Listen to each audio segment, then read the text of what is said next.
Hey, all you YouTube and podcast fans. It's Libris Blood here. And Hawk from Infinity HD Productions.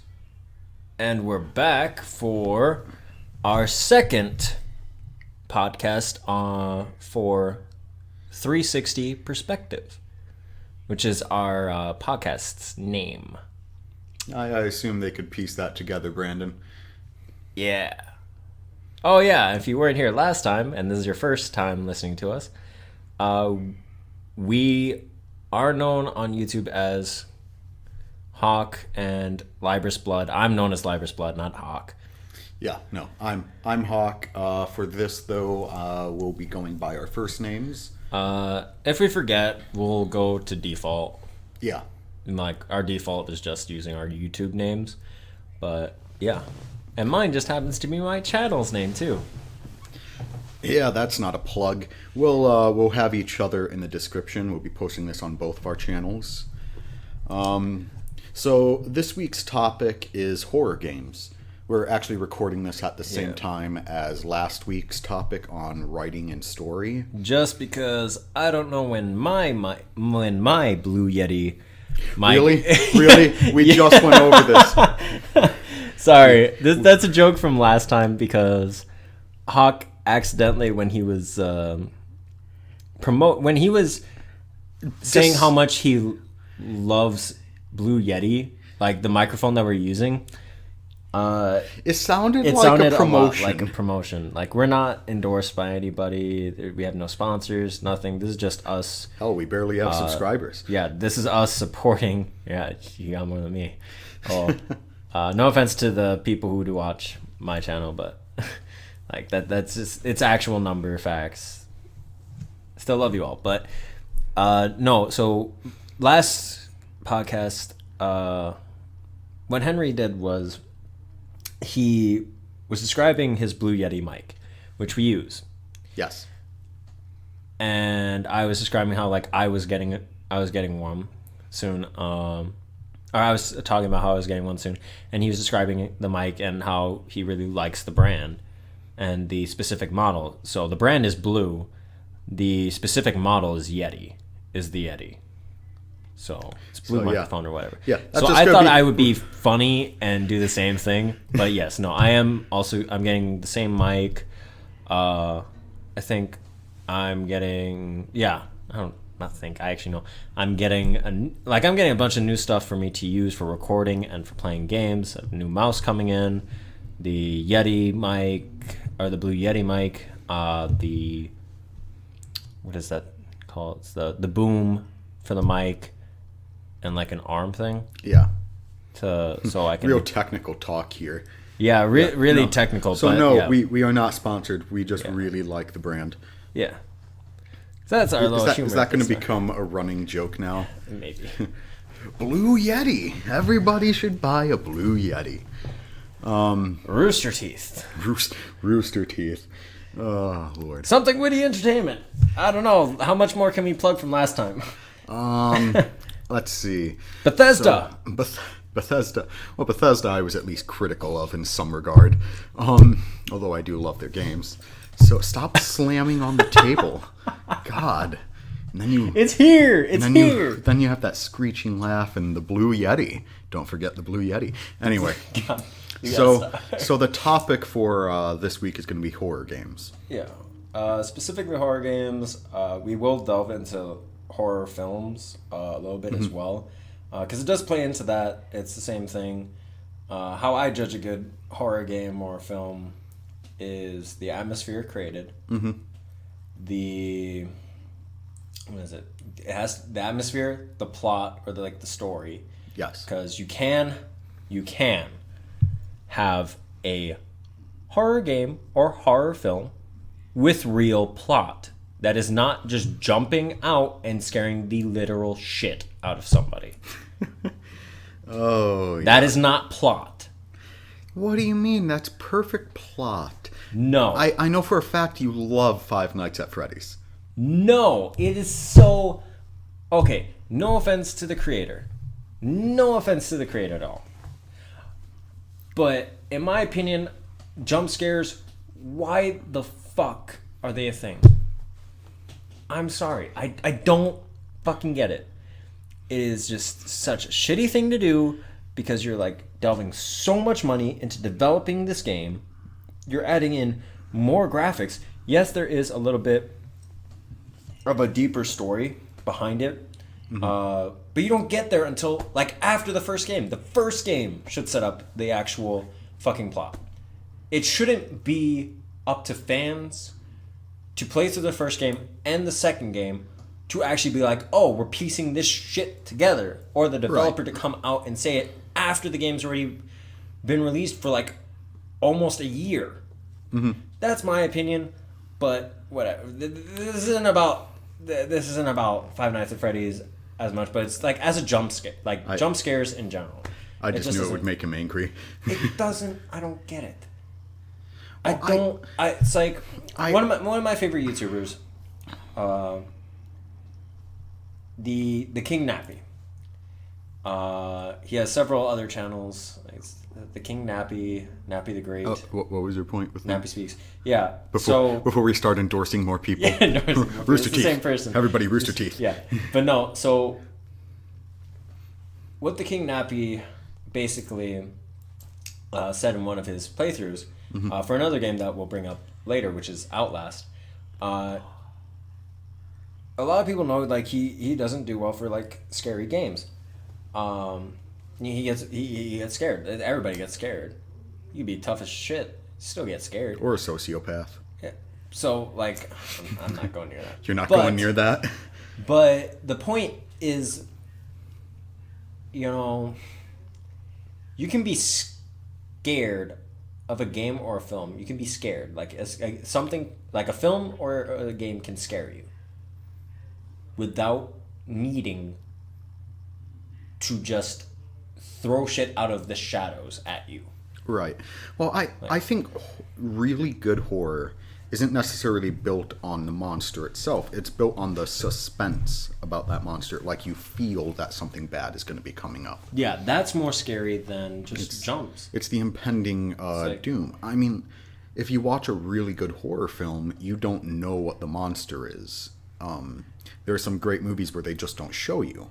Now I know that the Babadook. The Babadook is like really scary in a sense of you don't know, and especially if you're watching it at night alone.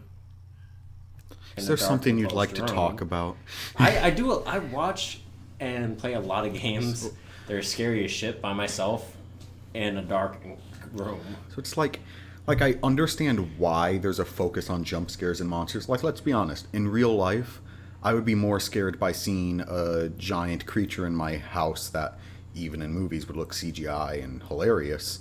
If I saw that in real life, I'ma shit my pants in comparison to fog. But like in a horror like film or game situation, the scariest thing you can do is leave it up to the imagination. Your worst enemy is your mind when it comes to a situation which you're like, oh shit, this is a horror game or a horror film waiting to happen. Now, if you get to that point, run. Yeah. Run. We're no, fuck it. We're getting into this now. Oh, Lord. Here we go. I don't understand why there are some games where movies where there's characters that just go, ooh, a shadow. Let's chase it. Where is the logic in that? Especially if you think about it like... My favorite is, oh, I heard a scary noise. Let's go investigate. Exactly. Like, Henry heard me doing this for my playthrough of Notch. I'm not even kidding. Oh my god, there goes my phone. I'm not even kidding. The main protagonist, like, no offense to the developers, which I think it's Angels Blue and some other company, but... #sellout. Angels Blue, but no offense to the developers. The game is great. I actually really enjoy it. for a visual novel, it's very interesting because I have not seen a lot that are just horror based. Right. And especially this one, it's more like psychological horror because it's creating this atmosphere. It's very creepy. Like the first time I played through it, I was just like, the hairs on the back of my neck were standing up because it's really creepy because of the music. Because I played it with headphones on, which is like a horrible idea because it's like really fucking just, oh my god, what it does to you is just, yeah, it's ugh. Yeah. But the thing for that is the main protagonist I hate so much because they are this person. They're so fucking stupid. You hate them because they're a human being? Or they're in a situation where they literally have brought up every possible scenario for what is most likely in this fucking corridor that is endless and doesn't seem to have an exit that they are stuck in. So you mean the type of person, not that just because they're a person. No, the type of person they are. Because, like, why would you, in a place where you've already affirmed to yourself that a murderous psychopath is probably in this same corridor in one of these rooms with you. Like, they're in one of the rooms somewhere, and there's nowhere for you to escape. You can't jump out the window because you're in, like, a 200,000 story high building with no sight of ground. Like, it's not that high, but it's like there's no sight for ground anywhere. Why would you, in this situation where you've already affirmed that there's probably a killer in here, where you've heard nothing but breaking glass and clanging metal, where you smell nothing but blood everywhere, and you've heard another person scream as if they are being killed, why in the hell would you think, oh, I saw a shadow, maybe it's somebody who needs my help? Why would you think that? Or, there's a shadow, I have to chase after it. Why the fuck would you ever chase after a shadow if you've already affirmed all of those things for yourself? You make a good point, but I mean, there's this entire element of, quote, curiosity, unquote, in those games, where it's like, we all know that even let's say it wasn't a visual novel. Like, we've all played through, I was talking about suspense games, or suspense stories in general. Silent Hill. Yeah, Silent Hill was a great example I used earlier. But the idea is, you heard a noise, or you know there's this creature, but the path presented is only that direction. So it's like this idea of, you know there's something there, and you don't want to confront it, and when you round the corner, there's probably nothing there. The idea is to just build this up in your mind. Well, yeah. Like, even though I ranted about jump scares, I will give Slenderman some credit. I will give Slender some credit. Like, the game, for what it does atmospherically, is ridiculous. Mm-hmm.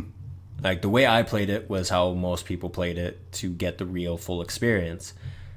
You know, in a room by yourself in the dark, right, with headphones in. It's a terrible way to play this, but it worked. Because just the simple fact of adding those drum beats, or the thunders, it's like this idea of isolation. Yeah, and it's crazy because even with the soundtrack, or like this, the atmosphere that you're creating with the sounds everywhere, you know, even a simple thing like chain rattling. I guarantee if somebody's playing through Outlast and they haven't finished the game yet, or they just came out of the room from playing the game and you dragged heavy chains across the floor, they would flip literal shit. Because that is how scary one of the enemies in the game is. Yeah, we're discussing the first Outlast, not the not Outlast 2, Outlast 1. Yeah, the original. Like, you would scare somebody shitless if they heard chains and they had played that game. because that's all you're thinking about. I have watched the same playthrough of Outlast several times, all the way through every part, even the Whistleblower DLC, and it's still scary as shit. Now I don't scream every time, and cry. Oh, it's because it builds up an association in your mind. It builds up so much, even if you could not get desensitized to that game enough. Like, it is just like, ugh. It's one of those things where it's like, I find psychological horror games or like survival horror games much more enjoyable than just jump scare horror games, where like something's gonna kill you. Oh, it also gives way to more creativity. With Silent Hill, the originals, back on the PlayStation 2, the system couldn't handle the entire world. It couldn't render everything. So they masked it in this fog. So, it was far more scary to have these things come out of the fog or to have to venture forward wondering what's around the next corner than just having it laid out in front of you. And I think that's the real key, is you want to have this sense of mystery. You can't just present what the monster is. Like, even with Slender, and I'll admit, Slender scared the hell out of me. So does Five Nights at Freddy's. But it's like, what's going to happen. Yeah. There's no mystery to it. It's essentially, okay. I mean, there was for me when I played Slender the first time. Because I refused to watch the videos. Because I was like, I want to try and play this first before I watch it. Because that's half the fun. It scared the shit out of me. It's like, there's a monster. You generally know what it is if you read the description. And, you do whatever the task is presented to you. And if you don't do it to satisfaction, there's a jump scare and you're dead. That's how that works. There's no build up to it. There's no mystery. Essentially. Like, sorry, I'm looking through for other games. Talk louder if you're not facing the microphone. Okay. I'm looking through for other games that we can talk about. Because I only know so many. How do you feel about multiplayer horror? Like, there's been an uptick over the past year of like slasher games where you can play with your friends. Okay. So, here's my 2 cents on that. I love the idea. I actually do. Because I think it's a very interesting mechanic. And I said this during multiple conversations with you about Notch, where I'm just like, and other people, where I'm just like, can I just be the killer again? Can I be voicing for the killer again? Because like, they're so interesting. Yeah, it's always interesting to see the point of view of an antagonist. They are imperative to be a certain way for the story to work. It's imperative for them to be like kind of weird, kind of quirky, but very, I don't know, very unique from the main character yourself. Sometimes they're very similar, which makes it much more scary, because then you start to think and question, am I the good guy or am I the bad guy? Am I a hero or am I a villain? And there's always that gray area. Nothing is ever quite black and white. That's where anti-heroes come from. Yeah. Is because they're too good to be full-on villains, but they're too bad to be full-on heroes. Right. And it's like, I like the idea of multiplayer horror games, because you get to have that perspective when you play the antagonist. And then I like how I did air quotes for an audio. Right.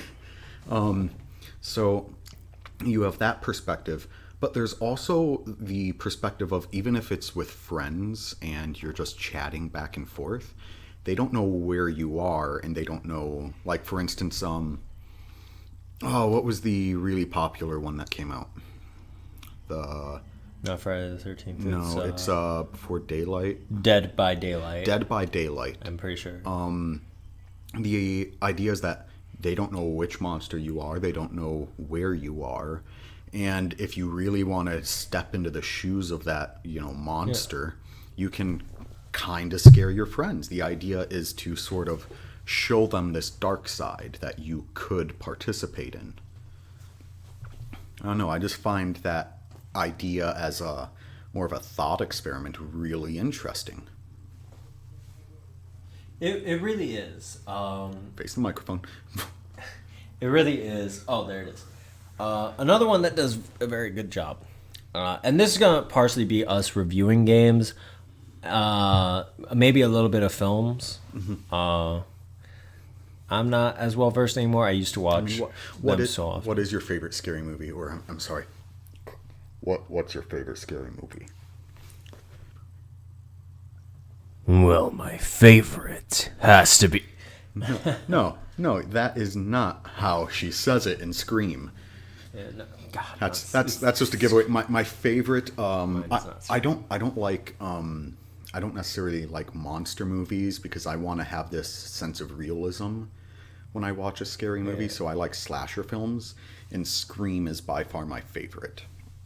Just the creativity. Now it's a really overplayed trope. The idea of someone taking movies and killing in that manner, I just found really interesting.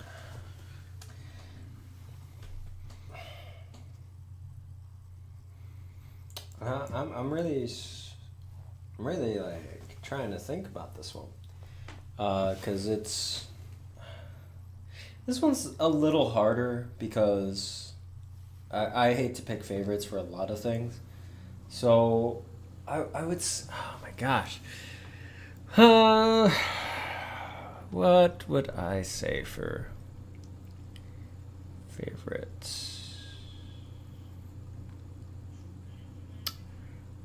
I would have to say I think I don't know if it's necessarily my favorite, but it's pretty far up there. Is Dark House.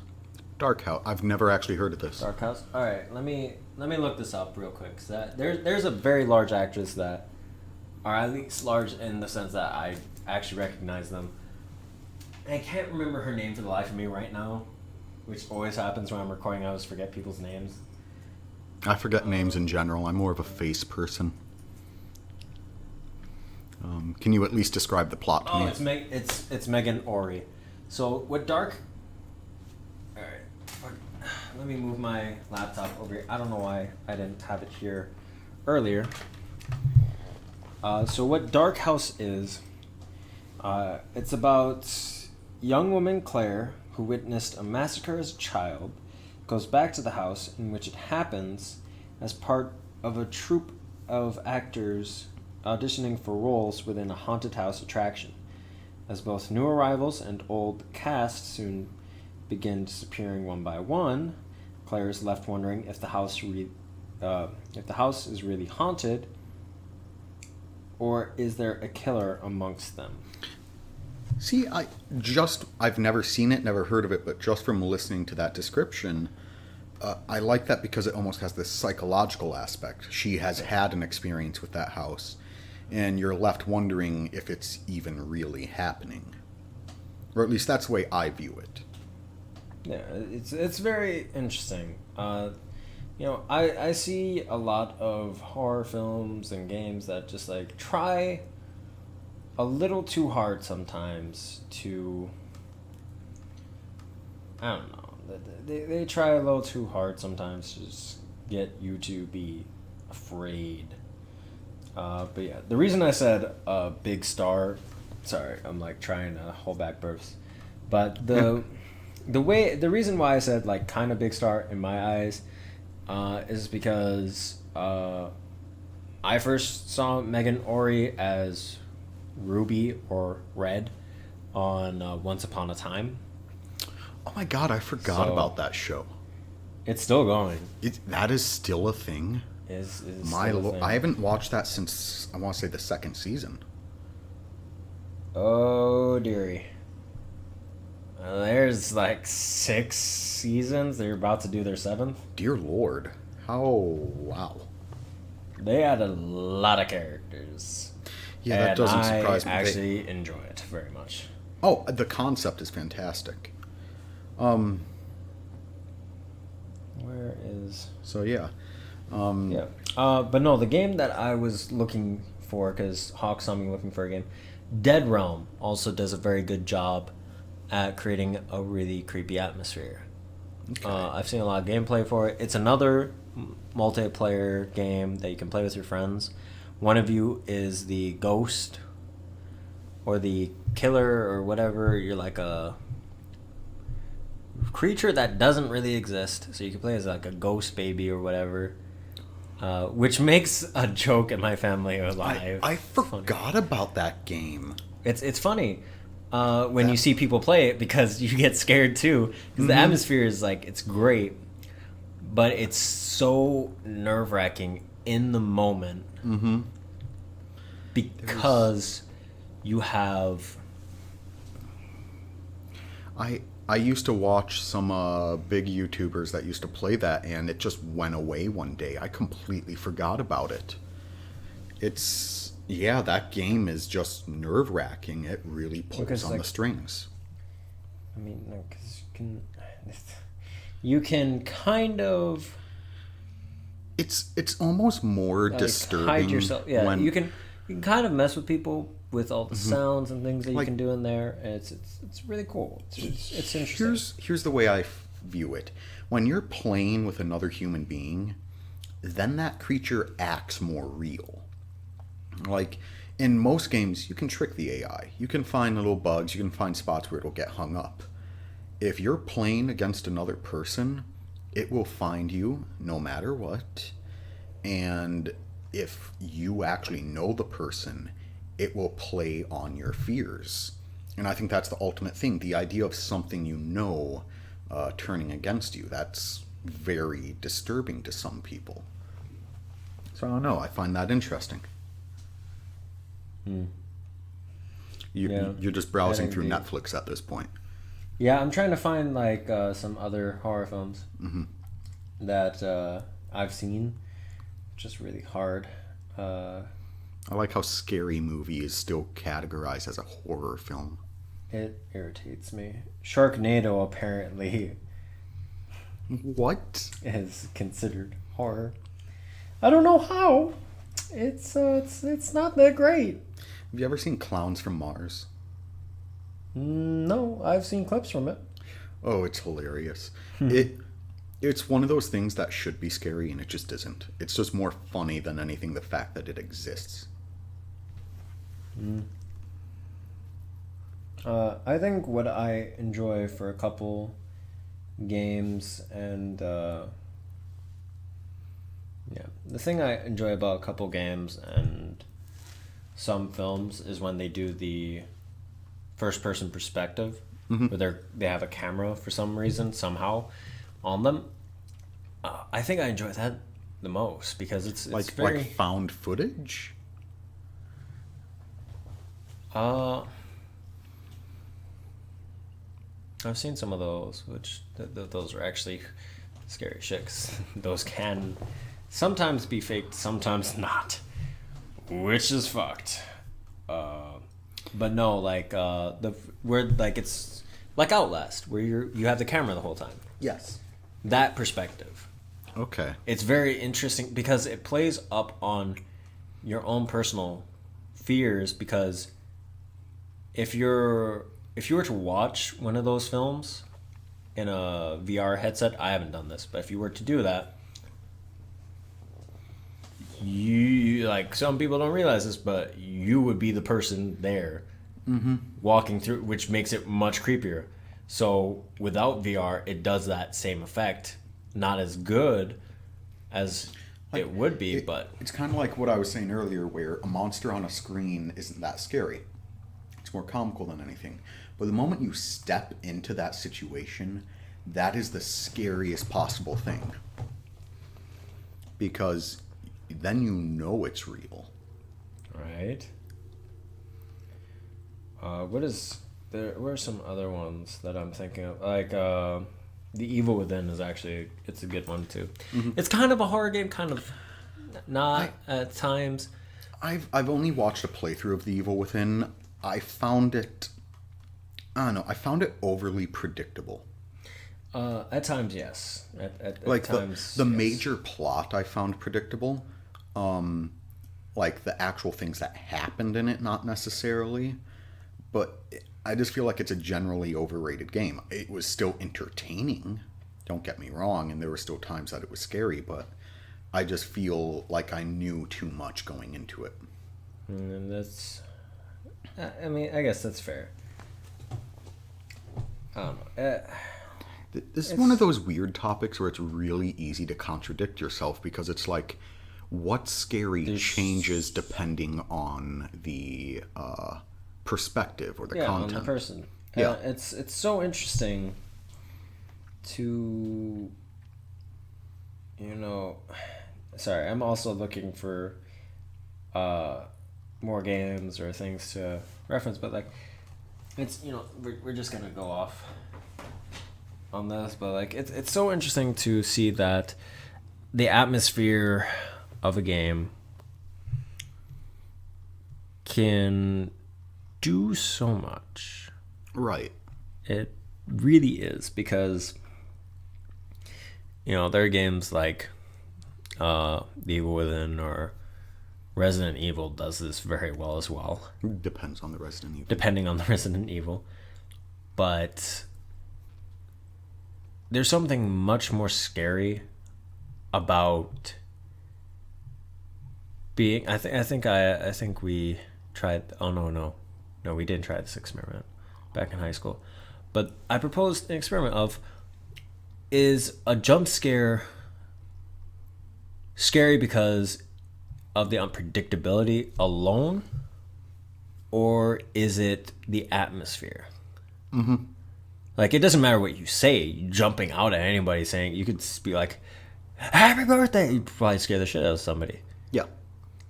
Now, if it were like ominous music, would it make it worse? Oh, 100%.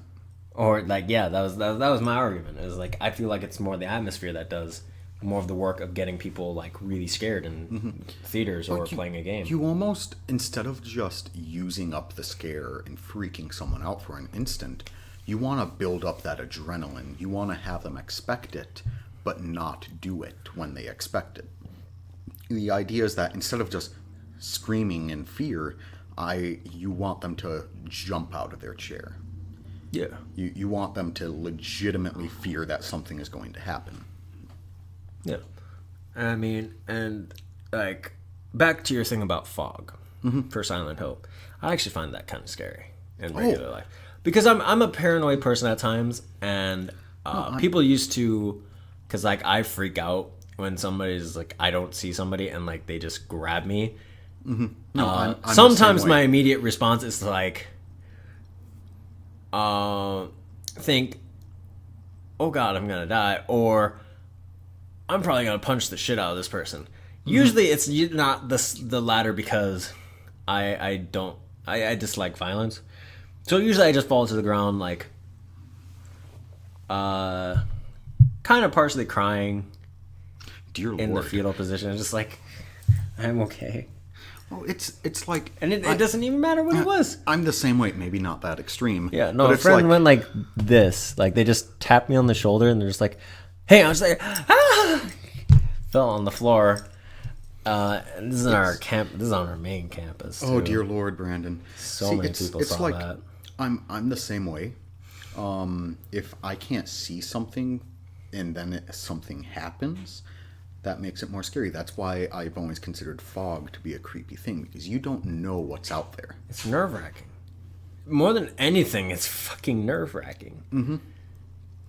It's, I don't know. And if you're like on a busy sidewalk and you hear footsteps somewhere, but it's foggy, you can't see it, that makes it infinitely worse. Yep. Mm-hmm. So, I mean, while we're on the topic of horror, whoa, wow, the audio seems to be, like, lagging. That's really weird. What's happening? Okay, it's there. It's there. It all matches up. Okay. I don't know. I guess. Okay. I assume my laptop is just, I don't know, RAM. Yeah, your laptop be bugging out. I need to replace it. Anyway, a lot of horror is like, I don't know how to put this, supernatural based. How do you feel about the supernatural in general? Because like I was saying, when it comes to like a film medium, I find it more scary if it's more realistic, so I like slashers. But at the same time, I don't necessarily disbelieve in the supernatural.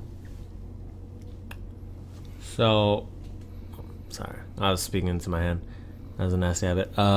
So from my perspective, because I highly do believe in supernatural, the world beyond, I have better understandings every time I interact with somebody who has been interacting with those forces much longer than I have. And no, I'm not talking about what somebody thought I do for this for my channel, which is like cult type stuff. I don't do things like Ouija boards. I don't do things like try to summon spirits or like the dead or whatever. Like, no. I try to interact with the forces around me because there's energy coming from everywhere. There's always energy coming from everywhere. And that's my largest everyday life experience with supernatural, is just the interactions that I have. The interactions that I have every day with, the spirits and energies around, from trees, plant life, people, wandering spirits. But I guess in a horror film, I like it to be a little bit more humanized. I really do, because I feel like sometimes what happens with directors or with developers, if it's in a game, they just take it too far to one extreme. Right. Over another. And I think that's what scared me the most about Outlast in the beginning of the game, is because it's just regular people that have been horribly taken advantage of. And it's unsettling because it takes you away from that sense of this is a game to this could actually happen. You get to see quite literally the evil within people. Yeah. Like what we are capable Nice pun. of. Yeah, I know. In case you guys don't know, I really like punny humor. Yeah. I got the evil with that. Wordplay. God, oh my God. But yeah, no, it's interesting adding the supernatural into the situation or into the mix, because you never know. I know for me, if there were real vampires, like real vampires, I'm gonna heavily emphasize that, because no offense to the writer of Twilight, they have a following, they have fans, I get it. I read the first book, wasn't much of a fan. You read the first book? I couldn't make it the first chapter. I had kind of screwed myself into the fact that I didn't have time to pick a different book, and I had a project due. Awesome. So, but the other thing was, like, I had watched almost all the films because I was in middle school when that was very popular. And Yes, my mom same. forced me to watch the movies with her. My mom tried to. I told her hell no. Of course, I have a very different relationship with my mother. The trade-off was she'd watch. I'd watch that with her, and then I would have the TV to me to watch anime. So trade-offs. Did she watch the anime with you? Sometimes no. I was going to say, because if not, I don't see the comparison there. But okay. We digressed. Yeah, we digress. But, shit. Oh, yeah, vampires. Like, I love vampires like Helsing. Mm-hmm. And Helsing is another anime. There is Van Helsing, I believe. Yeah. Yeah, the movie. Yeah. Van Helsing. I actually kind of enjoy the movie. Blade. Underworld. Yeah. Underworld. Yeah. Oh my God, Underworld. It's great. How many are they up to? 4, 5? I can't even remember. I don't know. But those are, in my opinion, those are real vampires. Like, I read lore that was much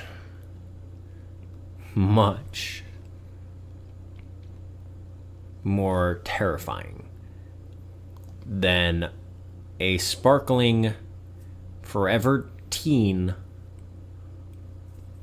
in which the worst thing he could do is rip someone's head off. Yeah. Also, thinking back, I kind of find it disturbing that this person who's probably at least a couple hundred years old has a hard-on for a high schooler. Yeah. Yeah, no, I just started thinking about that. That's creepy.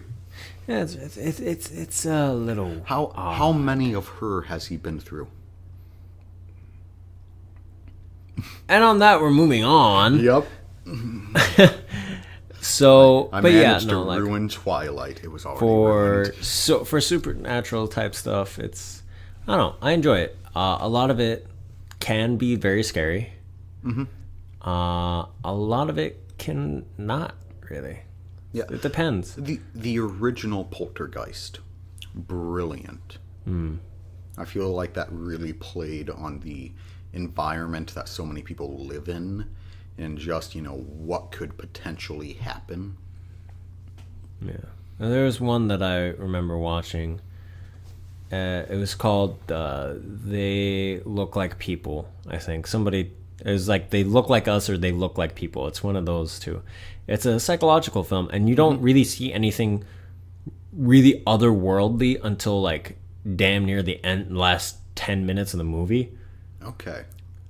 Because it's building this impending distrust. Not impending, like this ridiculous distrust of everyone and everything. But you also start to wonder, is the main character actually crazy? Mm-hmm. Are you only seeing things through his eyes, and that's why everything looks so messed up? Yes. Or is it actually all a conspiracy like he's saying it is? It's really interesting because of how many things are happening all at once. See, and I sometimes go into this weird mode where I like to consume a lot of creepypasta or SCP, if you know what SCP is. I know creepypasta. So there's one I read that's kind of like what you were describing. This person who is sort of a shut-in for their life lives in this basement apartment they have, and all of a sudden he starts to realize his friends are acting weird, or the people he's communicating with via email said something kind of cryptic, and he thought it was just a spam email, and this idea starts to form in his head where, what if everybody on the outside is no longer human? And it gets insane, and it gets to the point where he believes that the only way he can save himself is if he can't see the creatures. So he ends up blinding himself, and at the end, you're left wondering, was he insane or not? Exactly. It becomes this entire thing. Yeah. Do you remember? Do you remember? I think he's still around, but Cry. Vaguely, yeah. Okay. That was where most of the time, where I got to experience creepypastas and these really creepy stories. And the thing that she did that was so excellent, because you could just do whatever. You could just scare somebody and just yell during certain points, or overemphasize things, or just be really creepy and just talk into the mic. That was either very seductive or very creepy. I don't know which. You decide. But let's be honest. When men try to be seductive, it comes off as creepy anyway. Yeah, I guess, yeah. But shit. What was I going on about? Oh, Cry. But what Cry did that I found so amazing was that he took into account the atmosphere that he was creating. Mm-hmm. He would always have music in the background. Yeah. Like when he's speaking. And it worked so well because it would not only fit the genre of whatever creepypasta he was reading, mm-hmm. but it would feel like it was actually, you were in the place, you were experiencing things through the actual person, and these were the sounds they were hearing. This is the music that they're hearing. It's so creepy. I feel like so many people that now read creepypastas kind of use that same formula now. It just sort of became the standard.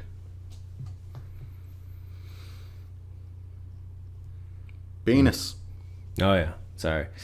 I blanked because I was thinking about oh my gosh, yeah, that was terrible, dead air. I was thinking about a creepypasta that I remember, and I was just like, oh shit, I felt something like behind me. I was like, oh fuck, that's wait, creepy. You don't see that little kid? Don't joke. Don't joke. Don't you dare fucking joke. What if I'm not joking? But motherfucker. Don't you fucking dare joke about that. You didn't hear that toilet just now? What do you think that was? You don't think that was one of our other roommates, do you? Yeah, right. Oh my god. Yep. If you want, I can throw tinsel at you instead. Stop. No. Stop? No. Oh my god. But yeah, I don't know. But the other thing I want to get into for this, we still have time. The other thing I wanted to get into for this video was decisions. You mean like chasing a shadow? Yeah. So part of the importance of a good horror game or horror film, it's not just about the plot. It's not just about the atmosphere created. It's not even about the creatures that are hunting you or the people or yourself. It is the decisions that you innately have to make. Mm-hmm. You know, you always have in films those shitty characters who never amount to anything because they're not meant to. They're cannon fodder. They're supposed to die very quickly. Mm-hmm. They're supposed to show the basic ass mistakes that people make. Now, here are my biggest problems. Only stay a virgin. The virgin doesn't die. Sorry, once again a Scream reference. Jesus fuck. But unless you're in the third movie. Oh my god. I'm Enough sorry. with fucking Scream. I've only brought it up twice now. You've brought it up more than twice. When? Also, you're screaming into a microphone right now. Oh my god. Okay, so I'm not even no. So the thing about it is you see a shadow. Yes. And me and Henry have discussed this, you know. At least five times now. We've discussed this so many times. And we both agreed if we were ever in a situation where we unfortunately got caught by a murderous sociopath and we managed to escape whatever bindings or cage or whatever the fuck we're being held in, and we were held in different parts of the same building, we wouldn't look for each other. If we knew 100% where the other one was, then yes. But if we didn't, we wouldn't fucking look for each other. We also wouldn't go, ooh, a shadow. Maybe that's Brandon. Maybe that's Henry. Let me go see if that's my friend or somebody else who needs my help. Fucking damn. Why? Well, the idea is like, you're no help to the person if you're dead. Yeah, you're just... Like, I would much rather try to escape entirely and find help, or... Yeah, pretty much. That's it. Because, alright, here's my other 2 cents on the fucking matter. What can you do? I could murder the murderer. Okay, really? Let's put this scenario. This is somebody who lifts 300 plus pounds on a regular basis for breakfast. Oh, at that point, he's not a murderer. He's an MMA fighter. Yeah. Or let's say this is somebody who their weapon of choice is a fucking chainsaw or a machete. See, I'd be more scared if it was a gun. At least I can run away from a chainsaw. Yeah, or what if they're using knives? They can throw a knife easily. They would have to be talented with knife throwing, though. Okay. At this point, I'm just being in a dick. Corridor, if you're stuck in their house and you're running from them, there is only so much room for you to run and bob and weave. Well, it's like, this is something I never understood, and it bothers me in horror games when you're stuck in a house and you're clearly trying to escape. Why can't we just break the fucking window? Like, literally, I understand you're trying to sneak around. Just leave as soon as possible. I feel like the amount of time it takes to break a window, it would be too long. The other thing is you have the metal mesh wiring. You'd have to get through that too. Well, no, it like depends on the scenario. Like, let's say we were playing the most recent Resident Evil. I assume you've seen playthrough on that. Yes. You're trapped in a backwoods Hicks house. Just smash the damn window and run. Okay. Is Okay. it really that complex? Yeah. Like if I'm kidnapped by a here's why. Here's why. Because in most cases, the window's never just a window. The window is metal. There's dogs outside that you have to take care of. There could be traps in the bushes outside the window. There are like so many reasons why windows are not a viable option. What if none of that is there? Like, usually I could hear a dog. I guess. How did I get into the house if there was a dog? In Resident Evil, you break in. Okay, I guess. In the Resident Evil example, yes, I guess. That's like, I feel like if I were to flip a coin and land in the average person's house, if I were kidnapped, if I managed to escape from my bindings, and the doors are locked or he's wandering around the house, smash a fucking window. Like, the average person lives with average people. He's probably in a suburban area. At the very least, scream. Like, goddamn. I suppose. No, I mean, and the other thing is, like, trying to jump out is the problem. Like, yet again, the metal. They make it really hard to break through windows now. Now, yeah. I don't know. It's just like... It's like, I'm thinking about it from practical standpoints of today. It depends on the exact situation, though. Because, like, you are often presented in horror games and movies with the average home. Sometimes Victorian, before they had plexiglass. It's like, you want it to look run down and creepy, but that just makes it easier to escape. I suppose. I don't know. That's just my 2 cents. I can see where you're coming from, though. That makes sense. Well, because I'm thinking about it from now. Like, a few years ago, yeah, there's no metal mesh outside windows. No. Windows were also, like, real pure glass, not plexi. Plexiglass is a lot harder to break. Yeah. It really is. I'm pretty sure you could, once upon a time, break regular windows with snowballs. I don't know if that was like a thing. solid ice. Okay, yeah, like the snowballs that became solid ice, or if you packed too much snow on top of it, it became really hard. Like, at the very least, a baseball. Yeah. That's why it doesn't happen that much. Yeah, no, it just bounces the hell off. Yeah. Yeah, it'll dent the mesh. See, and that's the thing, with most houses, the mesh comes off. You just pull the switches, but if you're smashing a window and there's someone in the house, you don't want to spend that much time. Yeah, that's what I'm saying. You can't just break, that's why you can't. Well, or, like, and sometimes they'll maybe you can just unlock the damn window. See, but I feel like... Like, is this house built for murder? If it's built for murder, yeah, it's nailed down. But, like... Let's say the base floor, like, the first floor, no. The basement, yes. Okay. or wherever you're being held, it is meant to keep you in there. Okay. Because I feel like you could justify in any situation why there's metal fucking bars outside your window. Oh yeah, you can just say you don't trust people.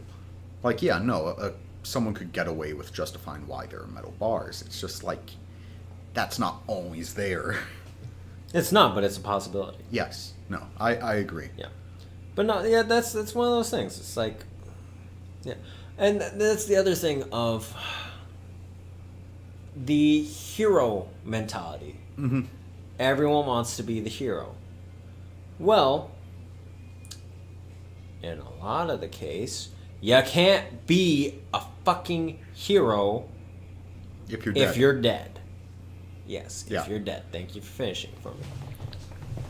But yeah, if it doesn't make any sense. I'll finish for you anytime. God damn it. Sorry.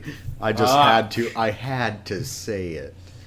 But yeah, no, for that situation, there's like, I don't understand the characters that decide, oh, I could probably get out of here by myself, but there's this person who I haven't really known all that long, but they seem pretty nice, and their leg's broken. Let me help them out. Yeah. Or I don't know. I don't know this person very well. Let's look at Outlast 2, for example. I don't know how much. Nothing spoiler related. Just like in that game, you're mostly searching for your wife. That much people know. Yeah. Yeah, it's but like helping other people. Like that's the other. I'm all for helping people, but in a horror situation, if it is someone you love, would that change your mind at all? Like from a utilitarian perspective, no. I guess the best thing I could do is escape so I could send help. But at the same time, like, it depends on the culture you're in or the morals you have personally. I guess. I mean, nah. I guess I can see your point. I mean, it changes things when it's a loved one, but sometimes that's what causes a lot of. Sorry, excuse me. That's what causes a lot of problems. Mm-hmm. Is the fact that it's a loved one. Because then what if they're already dead and you're not sure if they are or not? And you're just searching. And you're just searching and you're going to die because of it. Now, not only did they die, but they died in vain because you could have actually prevented more of this horrible horribleness from happening. Horribleness. That was a horribleness sentence. Oh my god, I'm terrible. My brain is mush. Horrible. Wow, that sucks. Stop. I'm sorry. Please. My god, why? But yeah, no, that's the hero mentality. It's really hard. I guess it makes sense when it's a loved one, but I feel like you're more of a help if you just leave. Yeah, I feel like they would want you to go get help. I feel like they wouldn't want you to purposefully stay to try and save them. Whether or not you're able to is not the thing, and is not the problem in question here. It's whether or not you will add to the body count by staying, or if you choose to go and probably save more people, not the person that you love entirely, but maybe you'll save somebody down the line. Okay. Yeah, I can see that. I feel like that's the better option. Most people wouldn't do that option because... Remind me to play this audio back for your future wife. Yeah. If you are ever both kidnapped and he escapes, he's not coming for you. Alright. I'm gonna do this. This is cheesy as fuck. But, dear future wife, and or husband, or girlfriend, or boyfriend, whatever I decide, don't take this the wrong way. I love you. But if there were a situation in which we were kidnapped and we were in a mad person's home where we already knew their intention and sole purpose of having us there is to torture and murder us in the most excruciating ways possible, and I escaped, I would love to look for you. But unless if I knew exactly where the fuck you were, I'm not going to make your death in vain. I'm also not going to continue letting this shit happen. I would probably run out of there, go get help, and try to get them to come with me as quickly as possible. Because, let's face it, there's a good chance that you might be next if we're the only two and I manage to escape. I mean, if the situation presented itself, maybe I would stop the killer myself. But I'm thinking about it in my average daily life now. I don't foresee myself being a massive bodybuilder who could literally punch someone through a wall. And I'm also not somebody who would be carrying weaponry on them.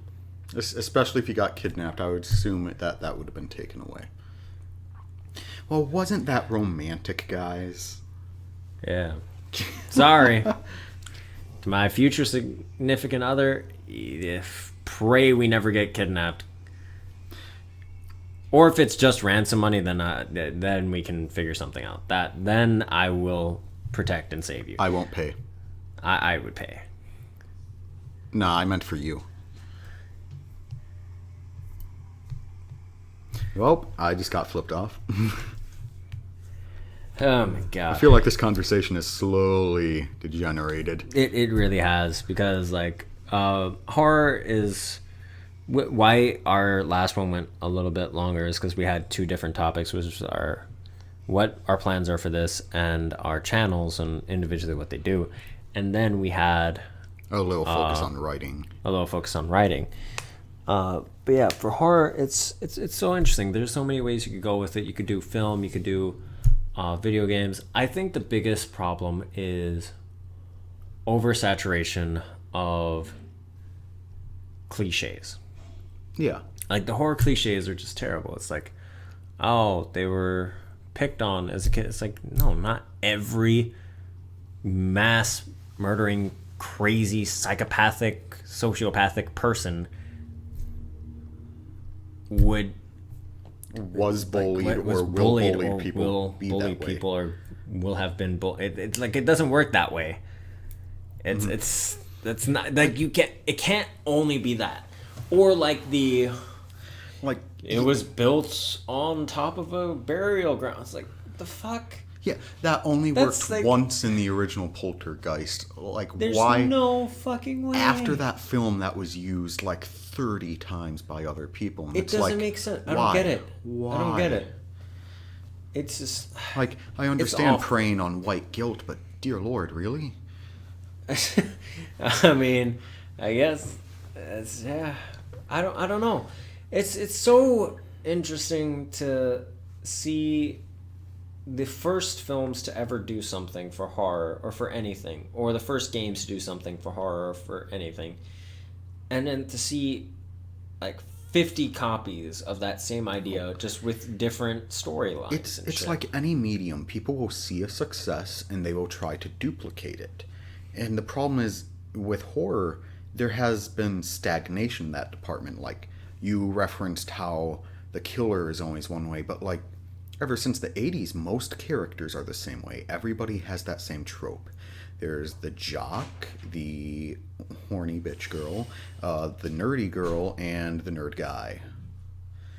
Essentially. And then there's variations from that. Yeah, there's also the black guy who dies first. Or the minority. Or the minority. Or multiple minorities. And then it's just like... situationally, you see how most people value people. And if it's a Hispanic, the grandmother knows all about it and has connection to the spirit world. Yeah. Like that's just the way it works. Everything It's is the super same. stereotypical and racy, and it's not even true. Yeah, it's cookie cutter everything. It's really fucked up. I don't know. It's one of those things, just like horror.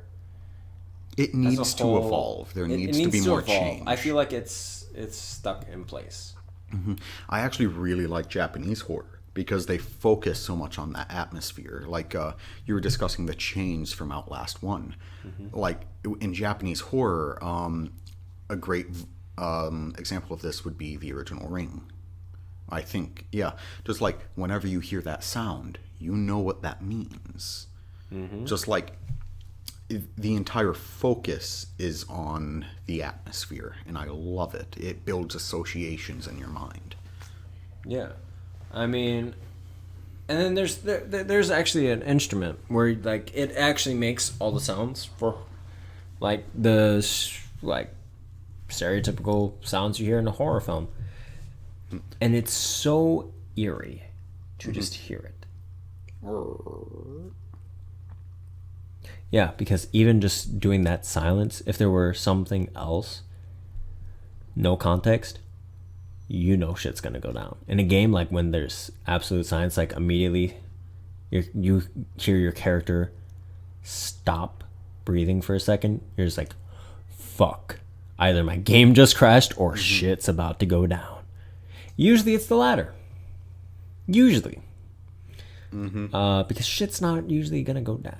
Or like, usually it's not your game crash. Or like my favorite thing is, well, and I say it's my favorite thing, it's not. What I mean is like something that I see so often, it's almost funny, is like in scary movies, you always get this like weird camera view watching the protagonists like from behind a shelf, and it's like the idea is that is the view of the killer or the monster, and it's like, you know it's not going to be there when you come around the corner. You know it's not going to attack them right now. It's just watching them. It's the waiting that gets to you. And it's like, yeah, I find it creepy, but after a while, when you see it in every single film, it gets old because you know nothing's going to happen.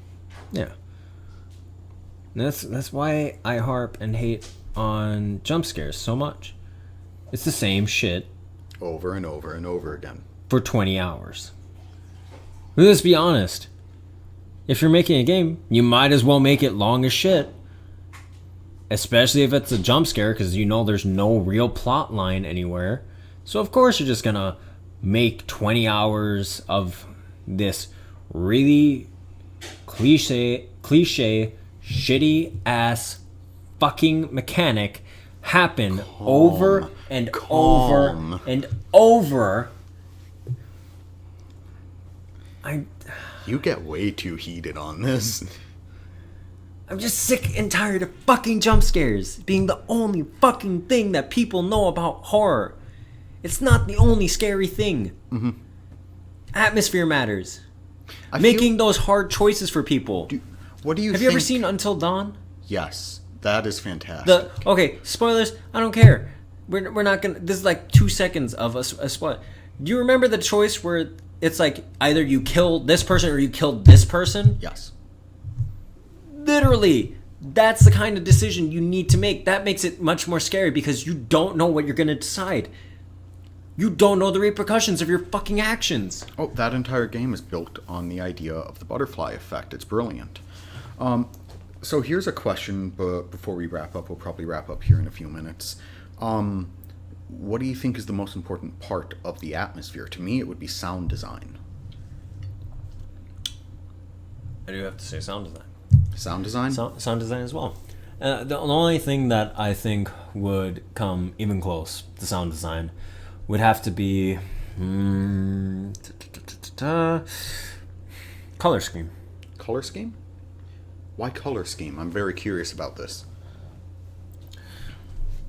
In general, color scheme is very important, especially because I do a lot of scenic work. So coming from that perspective, you want certain colors to come out more. When you're doing lighting or when you're painting, certain colors speak something different. If you're trying to get this kind of eerie but slightly hopeful feel, muted tones. It's very muted reds. Tones, like grays, grays, greens, blues, a little bit. And if you especially have certain things that stand out and go right against the major color scheme, it brings greater attention, and it means that that's something very important. Instead of having to have worthless signs that say, "Ooh, look at this thing," you don't have to say it. The character immediately just picks it up, and you are drawn in, or they pass it, or they look at it, and you're immediately drawn into that particular object because it's different than everything else. You think to yourself, it's just like, why is it so different? Why is this the only thing that is this color, or why is this the only thing that is made out of this material? Because the material also determines, like, metal can only have so many colors, stone can only have so many colors, wood, I guess, can have only so many colors. Like, it matters about texture too, or like what the actual object is made of. The color scheme, I guess in general, it's like how it's designed to look. The look is very important to the atmosphere as well. Like the fog is a very good touch, because fog tends to have this mysterious atmosphere behind it, because you don't know what's coming from the fog. Usually it's really thick in these games, when like fog really isn't that thick all the time. It can be almost eerie in its own existence. It's just very eerie. And sometimes you can't discern whether or not the people you see in a fog are real or not. Because sometimes it could just be your mind playing tricks on you because you're being very paranoid. You never know. So that's why fog, I think, is a very people tend useful to thing. People tend to sort of form shapes in things anyways, like when people see Jesus in a piece of toast. Or, the idea is that people look for faces everywhere because we're wired to recognize people. Yeah. And, having something that's forever shifting, like fog, kind of like a cloud, you will see things that aren't necessarily there. I don't know. It's very interesting. But yeah, no, I would say sound is the most important aspect to me for atmosphere. Right. Just because you could do so much with just a slight change of pitch or volume. Pitch or tone. It's so eerie. And with me, I've said it before, it's this focus on building associations. Yeah. The idea of what that means. Exactly. Yeah. Like I said, chains. Okay. Well, I think that pretty much wraps it up. Yeah, I think that I wish we didn't take so many pauses during this one, because I know. Well, it's one of those topics that you don't really know what to say because it changes so much. Yeah, and you do take a lot of pauses. I'm also like, we just ate, so I'm kind of tired too, because like of just eating, I just want to like lay down, play some games. But no, honestly, thinking about it, it's just, I don't know. How do you go first, because I went first last time. How would you sum up, like, kind of everything? How do you want to close off for what you said, at least? Just sort of the idea of, well, see, I'm not really sure. It's essentially, don't be afraid of what's out there, because, I mean, usually it is just in your mind. Usually it is just an association that you've built up. But at the same time, don't remove that curiosity. Always remember that there could be a thing. And I think that's what scares us the most, is the uncertainty. So, just remember that you are grounded in this reality of numbers and statistics, and that you are most likely safe. Yeah, I mean, the only closing remarks, I guess, or a little bit of summary and a little bit of something to leave you guys with. So, a little bit of summary is just like, it's so important and crucial in horror films and horror games to create the world with this atmosphere that should induce by itself that sensation or feel of just like eeriness or like creepy. Just like you feel at unease during the whole. You feel uneasy the whole time through. That's what a good horror film and horror game should do. On top of that, characters can be really dumb. The choices can be really dumb sometimes. Decisions, whatever you believe, if you want to be a hero and buy into the whole hero mentality, it's just, that's you, do you.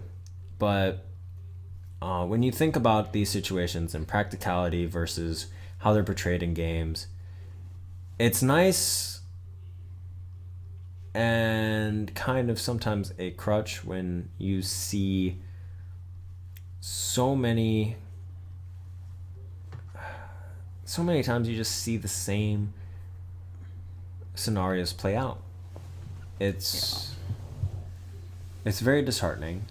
And like something else I just thought of is like, I know it's easy to invest into something that sounds scary, but the scariest thing, like I was saying before, is the unknown. So don't give into this idea of the big bad. Don't write yourself into a corner if you're making something scary. Yeah, because like sometimes, like there are some things that don't, or some films or some movies. That's the same thing. I just had synonyms of each other.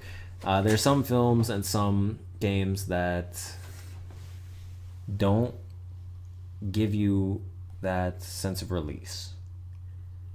And there's nothing more unsettling than the fact of not knowing what the real danger or horror was. Even if they escape, you don't know. And that's the worst. That's the worst feeling. Because then you're left to your own devices and your mind can do such horrible, horrible things. Silent Hill is the best example of this in how it portrays that to you. Because in the first Silent Hill, I think, or the second one, where the guy and the woman in the second one with Pyramid Head. Yeah, with Pyramid Head. How like you realize all the things that you're facing in the game are all figments of your imagination. This is you, like you're the character. You going through the character's entire coping mechanism, and you see them systematically find peace with themselves. It is just, yeah. I feel like the only other thing I want to say before we say goodbye is, sometimes the scariest things yourself. In life is yourself and what isn't there. All right. Yeah, like that little girl isn't there. Stop. Stop. God. Well, freaking A-Hawk. Thanks for listening, everyone. Every time. I'm Hawk from Infinity HD Productions. I'll be linked below, as well as Vibrous Blood here. Kisses. I was gonna say my name. Yeah, well, usually you say it wrong. Bye-bye.